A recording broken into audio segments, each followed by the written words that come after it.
All right, I might get started. Okay, guys, thanks for joining the webinar. So this webinar is introducing adaAcquire to you all. Myself, I am Adrian Burton, so I head up adaAcquire. I've recently just joined the organisation about 5 weeks ago, so relatively new and relatively new to obviously the ADA business, but also to adaAcquire is new to us all. So what I want to do is I want to take you through introducing you to the business, giving you an understanding of our process and how we are a bit different to other digital marketing or integrated marketing partners. Give you a bit of an understanding of who the people are in our business, who and what makes the people up in our business in terms of their mindsets, because we do think a little bit different to the everyday norm. So leave your questions to the end if you have them, and I'll go through the deck right now. Okay, so everyone can hear me, I assume. We're good to go. So okay, cool. All right, guys. So introducing ADA. So what most people think adaAcquire do, and for everyone that doesn't know this gentleman is David Copperfield. He's a very famous magician that resides in Las Vegas.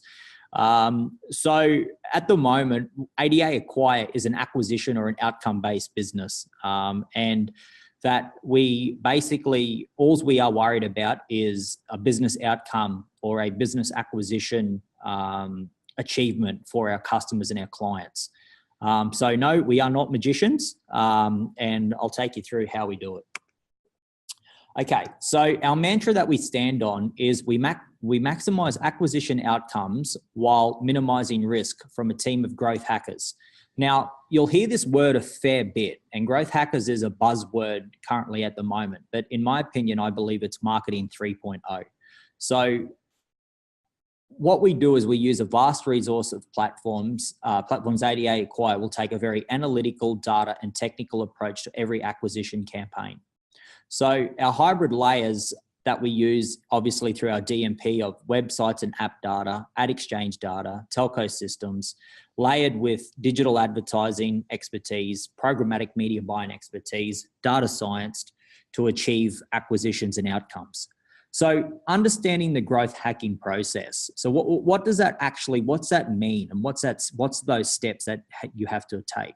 So first step is define an actionable outcome or goal. So generally you'll hear this being the North Star metric. So what is the actual goal or the outcome that we need to derive to?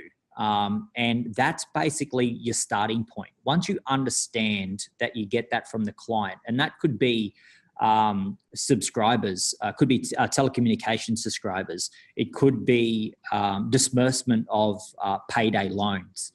It could be app install to registration or app install to purchase. So whatever that metric or that actionable outcome is, that's where we start from. Then from that, we implement our analytics and attribution metrics to track outcomes and goals.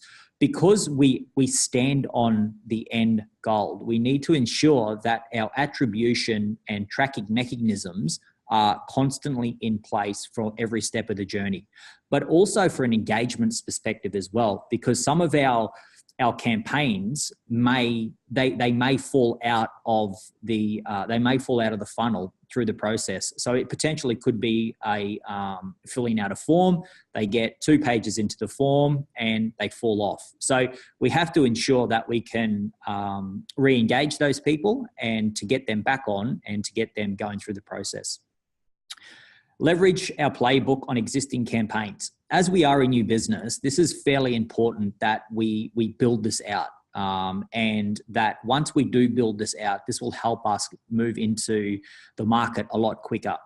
You'll see through the whole presentation that we are a very strategic, a very analyst-driven business. There's a lot of optimization. There's a lot of analysis that do happen, a lot of strategic T-shaped thinking that needs to go into this business. So the end goal is to build out a playbook on existing campaigns so that we can get into the market a lot faster, and we can also leverage our successes and also our failures as well, because there's a lot of testing that does go into this process. So if we have a playbook and we know what works and what doesn't work, that will obviously help us win a lot often. Execute the experiment. So the whole growth hacking process is an experiment. So you start with the execution of the experiment or the campaigning. You optimize that experiment. So you're constantly looking at it. You're constantly understanding what's working, what's not. You're shaping it. You're trying different channels. You're trying different creative options. You're absolutely changing everything up if it's not working, or you're going to basically understand what does work and what doesn't work and kill the bad and also stay with the good. Rinse and repeat. So literally then you rinse that campaign and you repeat, and then you transition to scale, which is growth. So that's important. So essentially what happens is, to minimize the risk, you've got to understand how you're going to derive at the outcome. So for us, it's about utilization of many, many facets, but it's the ability to test, and to test with generally small budgets. And then once we're comfortable in terms of our success, then we move to growth. And then that's when the large scale happens. So what's some of our beachheads at the moment? So some of the customers that we're working with currently at the moment, two beachheads at the moment that we're working with is telecommunications carriers and financial services industry. So clearly Cellcom, Robi, Airtel and XL. So utilizing and Udo being the new MVNO that Cellcom's currently working with. So a couple of diverse tactics that we're doing at the moment. So Cellcom, we are working with them on postpaid subscriptions. So generating more postpaid subscribers for Cellcom. And similarly, we're doing the same with XL. Udo is a new MVNO that's starting up, and same deal is that we're generating subscribers for Udo. With a portion of offline activation and distribution. And that's important as well, is whilst we are a digital business, we do also look at other ways and means of offline or last mile conversion. And that could be call center, that could be distribution of the SIM through to activation of the SIM as well. So there's many facets of offline, online that we can take care of. And Airtel and Robi very much looking at utilization of applications and driving traffic to some of their own assets. And with Robi as well, we're doing some campaigning around device sales. So what happens is the journey is the customers, we feed the sales in online, the customers submit their details, and then the call center is calling the potential customers and closing the loop offline.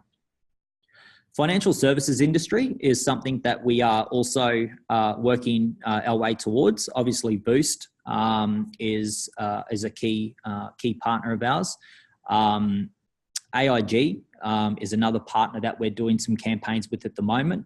We're selling some diverse insurance plans for those guys. We're doing travel, we're doing car, and a few other bits and pieces.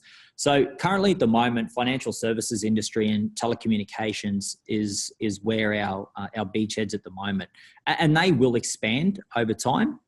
But right now in our infancy, as we're growing out, you can see that that's more than enough brands to work with. We have also worked with media and entertainment in the past. And we will be looking at, furthering our capabilities throughout the year. So the team structure and process flow. So what do we do different, and what do we look like? So you can see on the left a traditional option-based advertising model. You've got a client, and potentially you've got 1 to 2 to 3 to 4 agencies all doing separate parts of the marketing effort. They're not integrated. The target and spending is not efficient. Cross-media attribution is challenging. learning and campaign optimization happens in silos, and scaling opportunities across geographic locations are limited.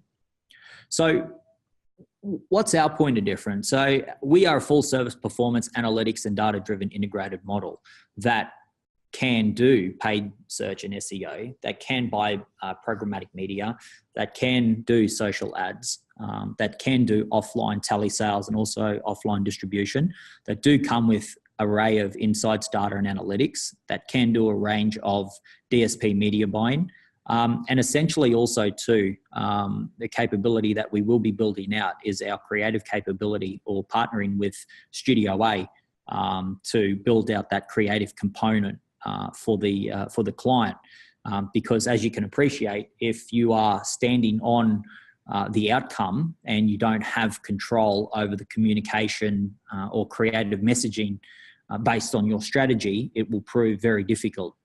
So this is a capability that we are investigating moving forward to have in the team.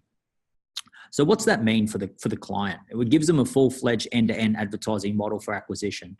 Targeting and spending are driven by first-party and second and third-party database advanced analytics, and thus effective and efficient. Attribution is possible within broad range of available data, seamless learning and campaign optimization across all channels, and scaling across geographic locations. So adaAcquire's ambition is to enable the client with a full service analytics and data-driven integrated outcomes model instead of a traditional specialty option model. So that's where we believe that if we challenge the status quo and be awesome, we will win every time.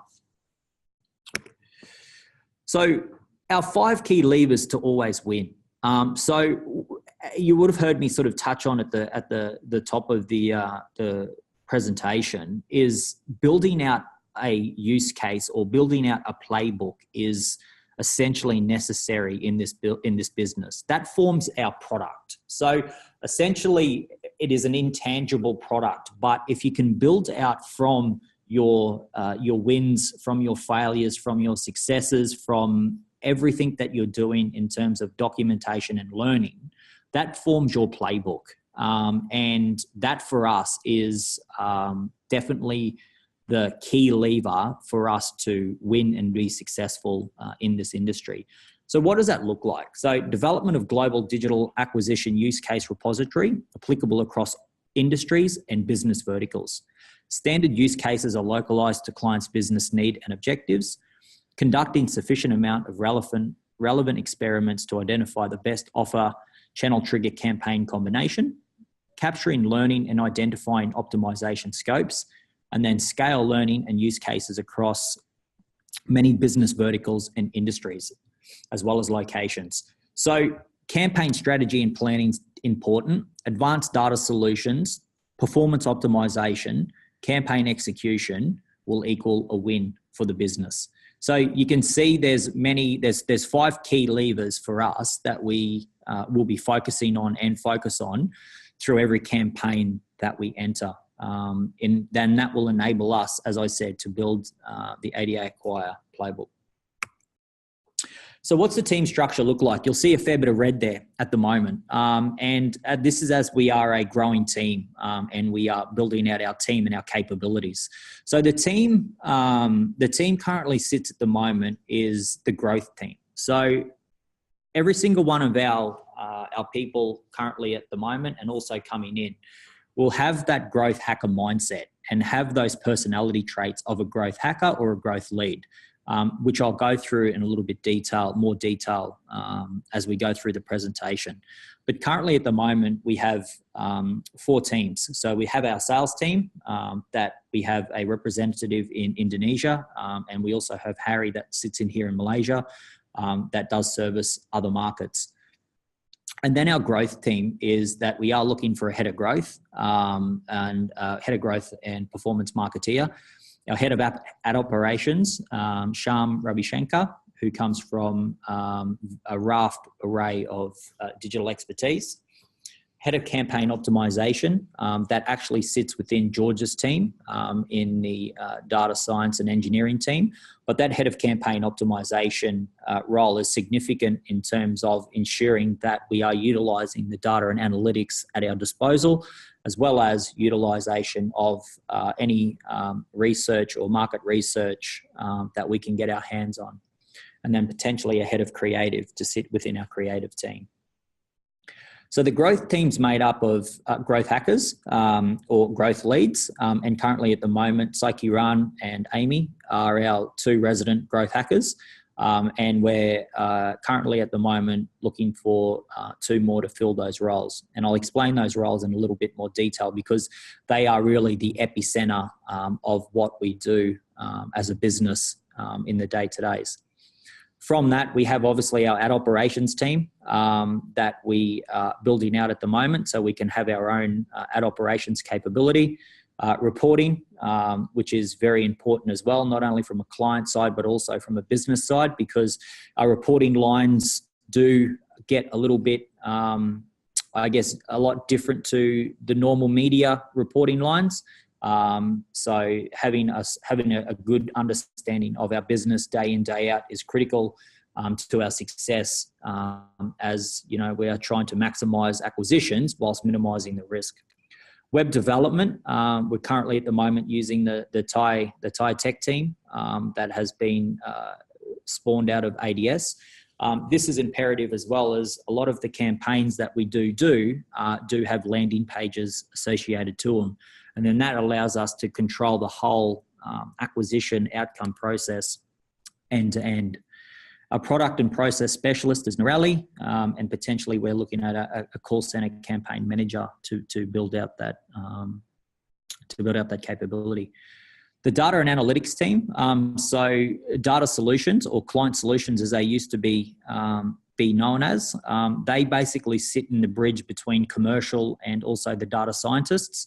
So the data scientists will mine the data, will go in and find the raw attributes and the derived attributes that we want to use in our campaigning, and the data solutions team will make sense of that from a commercial aspect and constantly be on the bridge for that particular campaign or campaigns that are being involved. So what's our management process look like? So what would be our end-to-end process? And this is a very high level, I guess, understanding of where our business is at. And this is where it gets a little bit different in terms of just a straight digital marketing campaign or a social campaign. First and foremost, it's imperative that we assess the product and market. You know, there's a lot of things that, you know, we can take on, and there's also some stuff that we may not be able to hand on heart think that we can deliver in terms of in our budget scope. So it's important that we assess the product and market fit as we move forward. Then what we like to call is coffee. So this is where our business development team essentially go out and have an informal conversation to uncover the opportunity at hand. Then we move into the business outcome uncovery. So we conclude on the client's single outcome or goal. We derive to a budget. We understand the business model behind it. We thoroughly understand the customer journey and steps that need to be taken from the potential new customer, all clarified and wrapped up in a campaign brief. And that's generally led by the growth hacker in this uncovery process. So it's a fairly in-depth process from the get-go. Then from that, we do a think tank. So targeting and proposition strategy. So we deep dive into the target segment and apply reactive and predictive analytics-based approach. All relevant acquisition campaign strategies across different digital and paid media for the target base. And the acquisition strategy is agreed and built into a proposal format with the cost per acquisition costing concluded on. So this is a very important step in terms of the overall strategic rollout and direction of our campaign. So essentially what happens here is 60 to 70% of the work is already done. in terms of planning, in terms of KPIs, in terms of budgets, in terms of channel distribution, communication, the whole lot. So this is a very critical part that does take predominantly a lot of time to get right. But as I said, this is literally the whole strategy. 60 to 70% of the work is done at this point, because then this moves to contract sign off. And as we are an acquisition or an outcome-based business, we only do get paid on the agreed outcome.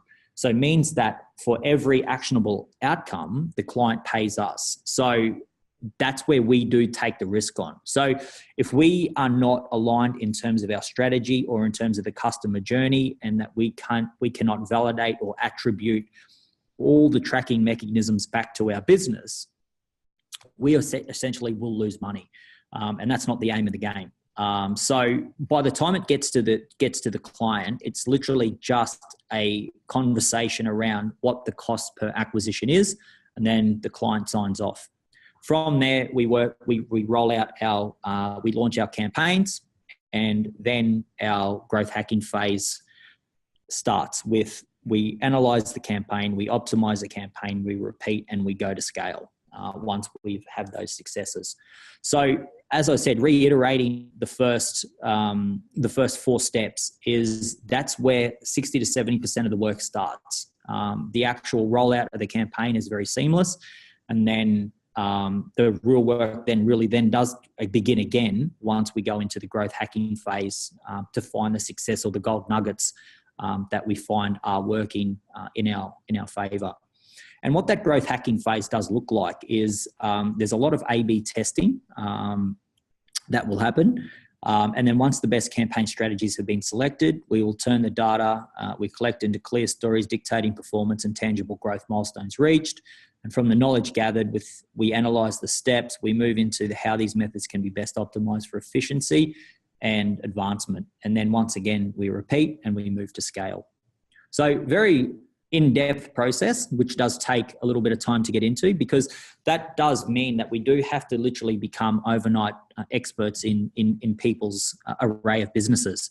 Hence why it's very important that we do only focus on a few beachheads, because, to spread ourselves thin across many beachheads and many business verticals, we would need a huge team for that. So hence why at the moment we are focusing on the top 2, and we want to build out our repository or our playbook based on those 2 beachheads. Okay, so here's just a little bit of a snippet on how about we go about some of our work, because you're probably sitting here going, okay, that also sounds well and good, but how does this play out, and how does this go into best practice for some of our clients? So at the moment we're using our, So at the moment, this is a little bit around. So essentially what happens, this is a slide where we are working with Cellcom at the moment. And how we're working with Cellcom at the moment is adaAcquire will leverage on ADA's high-value customer HVC data solution. This solution combines rich carrier data, scalable platforms, and innovative solutions for a 360-degree understanding of customers and also the competitors. So the description obviously is high-value telco customers are defined by various quality signals such as smartphone usage, 4G enabled high data consumption, and air travel behaviour. Distribution, the geographical distribution of HVCs is mapping by work location, and the business use case is outcome-based cost per acquisition of high-value customer. So as you can see in this first slide is that we know where these HVC customers are, not only on the Cellcom network, but also on Digi, Maxis and U-Mobile. So it's imperative that we do use that data to our advantage, and that's where it starts. So what's our targeting strategy? So identify all potential targets, as you can see on the left, to enable customized messaging and optimized delivery. So sub-segments by work location and HVC characteristics. So as a lot of you have seen in many presentations in the past, we're able to use geo-fencing, and we're able to drill down fairly in depth in terms of location of where these high-value customers are. which is a huge added advantage that we do have. And then further segmentation by lifestyle. So reach expansion based on behaviors. So we are able then to look at our derived attributes and flesh that out a little bit further.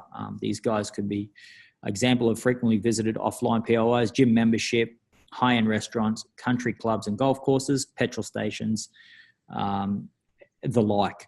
So that then paints a really good picture in terms of our strategic approach moving forward, because we understand the lifestyle of our potential targets. So then from that, we can then communicate and we can push on the offering for those potential new customers. So the growth hacking process. So what generally will happen is digital ads will be sent out through Facebook, GDN, ad exchanges. Landing page potentially will be created, or in this case, what will happen is that we will use back-end tagging with the new Cellcom eShop. So essentially going through the whole journey end to end, if we bring in a lead, as it goes through the eShop pipe, that we are tracking and tagging every single move of every piece, every sales lead that we're bringing in. Ultimately, that will then lead to a sign up within then basically utilizing Cellcom's logistics. A SIM card will be delivered and then activation of that particular SIM card. So what we need to do is measurement. So our measurement is extremely critical in this process. So obviously ad performance, landing pages. So as I said, if we do go down the landing page route or particular pages in potentially the Cellcom journey that we can use for A/B testing to identify the best UX. Fulfillment. Obviously, that goes without saying. If we could get fulfillment down within 48 hours, that would be fantastic as a point of difference. Potentially look at it being a dealer as a long-term vision, so setting up a dealer platform. And then obviously CRM tracking, ensuring the rewards are applied, tracking tenure for our level 2s. So what the far out as a growth hacker? So as I said, I sort of touched on this earlier in the piece, and what makes out, the main staple of our team and our thought processes of our team. So 10 personality traits of a growth hacker is a good place to start. So this is a little bit not gender biased, but they also are females, as we do also have a female as a growth hacker currently in our team. So what's some of the 10 personality traits? Addicted to metrics. They never lose sight of his precious metrics. So that's important to have. Very, very focused on the metrics at hand. Working in baby steps. And this is where a little bit of frustration can have. Works in small iterations all the time. As I said, it's about maximizing our outcomes, but also minimizing our risk. So we have to work step by step to meticulously go through the process, to understand the process, to hack the process, to make recommendations if the process can be better for our customers. Open-minded, listens to ideas and gathers inspiration. It gathers inspiration from others. Creative. We use creativity in the experiment. Essentially, that comes down to the A/B testing as well. Pivots all the time. Is able to pivot every day. And this is important, as I said, because what we are is we go through that test phase in terms of what's working, what's not working. Because if what's not working is costing us money, how do we then keep how do we minimize our risk in that? So that's very important to have. Obsessed with their job. So they dream about growth that is like Facebook, Twitter, and Airbnb, which are some good examples. So if you actually Google Airbnb, they actually built their whole business as a startup through the growth hacking phase. And there's some really, really cool articles online that you can read around how Airbnb actually hacked certain listing sites in their infancy to grow their business. So there are some really good case studies for you guys to jump on and have a look at. Repeats what succeeded. They repeat what gives them positive results. Well, of course, if it works, repeat. Time management is imperative. There is many facets that do make up the growth hacking process, and ultimately, the growth hacker is a lone wolf. Essentially, they are the people, as you see up on the left-hand side. It is their strategy end to end. So time management for these people is imperative, that they do utilize their time to their best ability. Ability to execute. And this is probably the most important aspect of it all. It's not going to be perfect from day one, but the ability to execute is imperative, especially within our business. The opportunity will present itself in terms of only paying for an outcome, but the ability to execute, not just talk, in this role is imperative for a growth hacker or a growth lead. And then obviously focused on growth. The main focus is growth of the company or the client. So they don't care about brand, they don't care about awareness, they don't care about clicks, they're not worried about impressions. They are just worried about growth in the outcome. So what is a growth hacker? So they're the personality traits of what makes up a growth hacker. So what is a growth hacker? Growth hackers are responsible for defining ambitious KPIs, as well as developing, recommending, and executing marketing strategies that lead to achieving the defined client's business outcome. They're tasked with devising solutions and bringing the analytical expertise necessary to optimize performance and drive outcomes, as well as be responsible for defining goals for the team and also building systems to track and measure our marketing performance. A growth hacker is someone who is capable of personally handling complex performance analysis and synthesizing and communicating them accordingly, while also taking responsibility for overall planning, forecasting, and optimization across the performance marketing budget to achieve the defined business outcome. In summary, a growth hacker's role is to ensure all projects and each setup of the marketing effort is testable, trackable, and scalable. The goal is to gain market share by utilizing user and market data to bring new customers, utilizing customer retention strategies to keep our customers engaged at all time.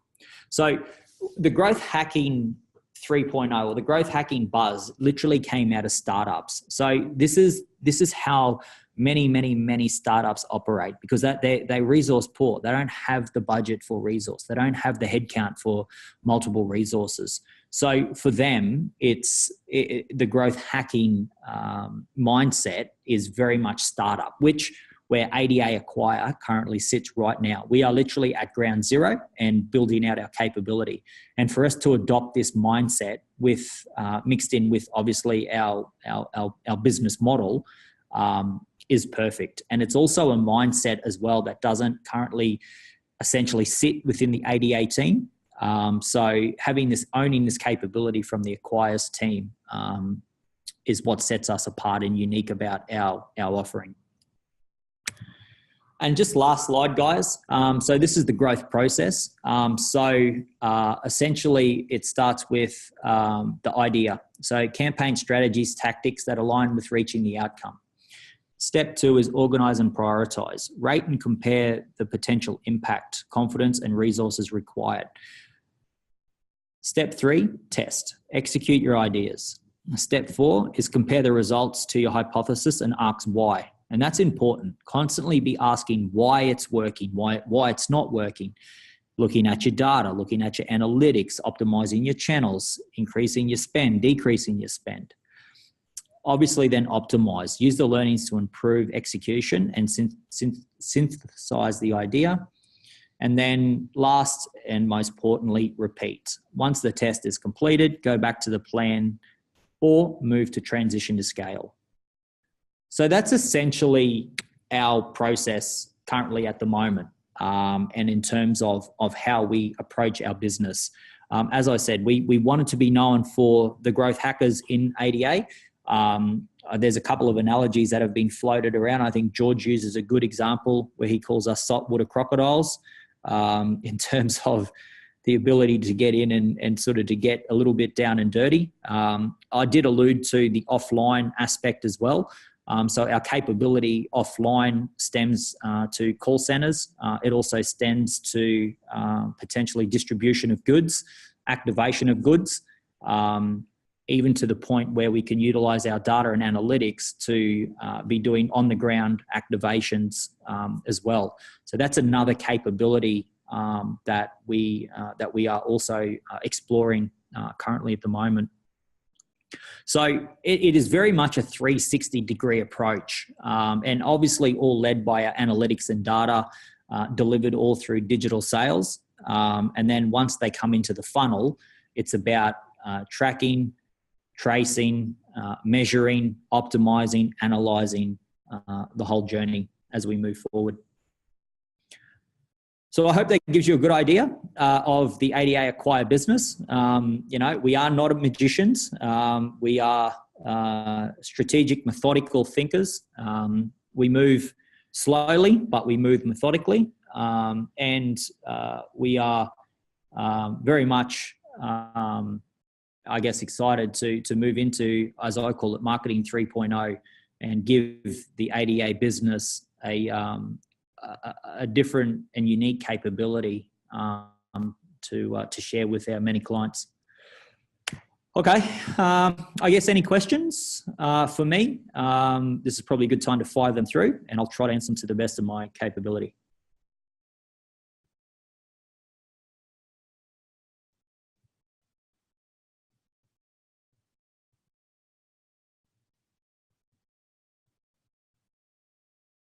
All right. Doesn't seem that there is any. Okay, guys. As I said, if there are any questions, feel free to hit me offline. You'll be able to find my details in the on mail. And if you want to know a little bit more, or you want a copy of the slide, or you potentially think that there may be some clients that fit within our beachheads, please feel free to reach out and to contact me. Okay, so we do have a quick question. How do you combine online and offline journey acquisition?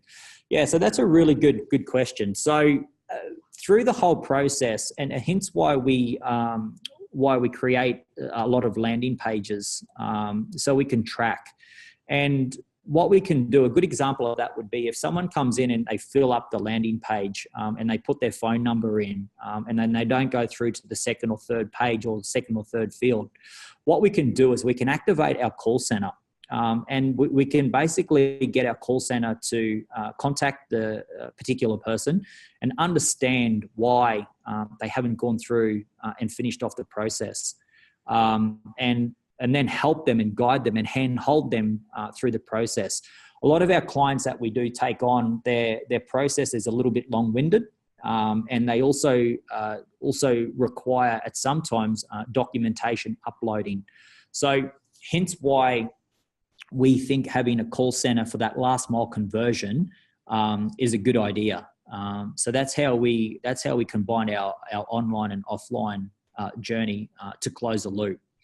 The other good example of that is currently at the moment with Udo, their journey starts online. So basically you go through and you choose your plan and you populate your details. And then there's a fulfillment last mile conversion that needs to happen for the activation to happen for us to get paid. So currently at the moment we're exploring that. We're exploring that at the moment. In terms of what that does look like, and how that does work in terms of getting the SIM to the user. There's one more question that I get. Sorry, how did you track the phone number without users deliberately submitting the form? Track while typing. Yeah, so that's as I said, that's another good question. Is obviously there's prompts that we do put in terms of our landing pages.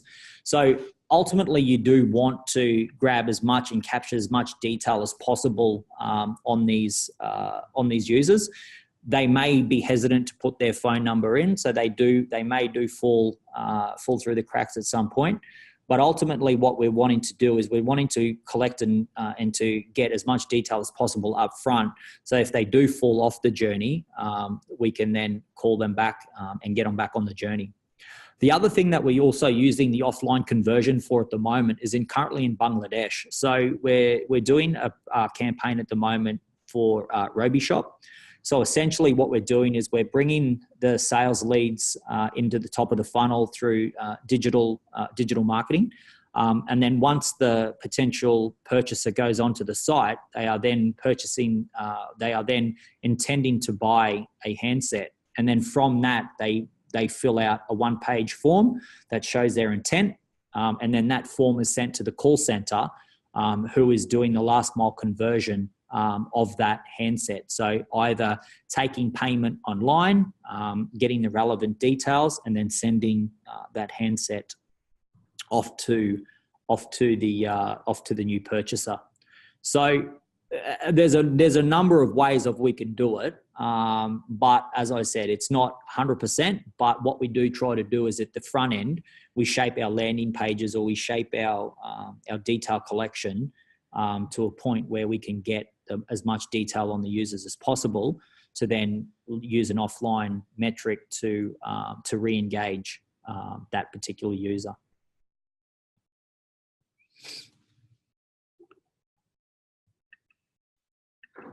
Okay. I don't think there's, as I said, if there's any other questions, happy for you guys to email me. But I hope that gives you a good overview of the Acquire business. Okay, cool. Have a good day, guys.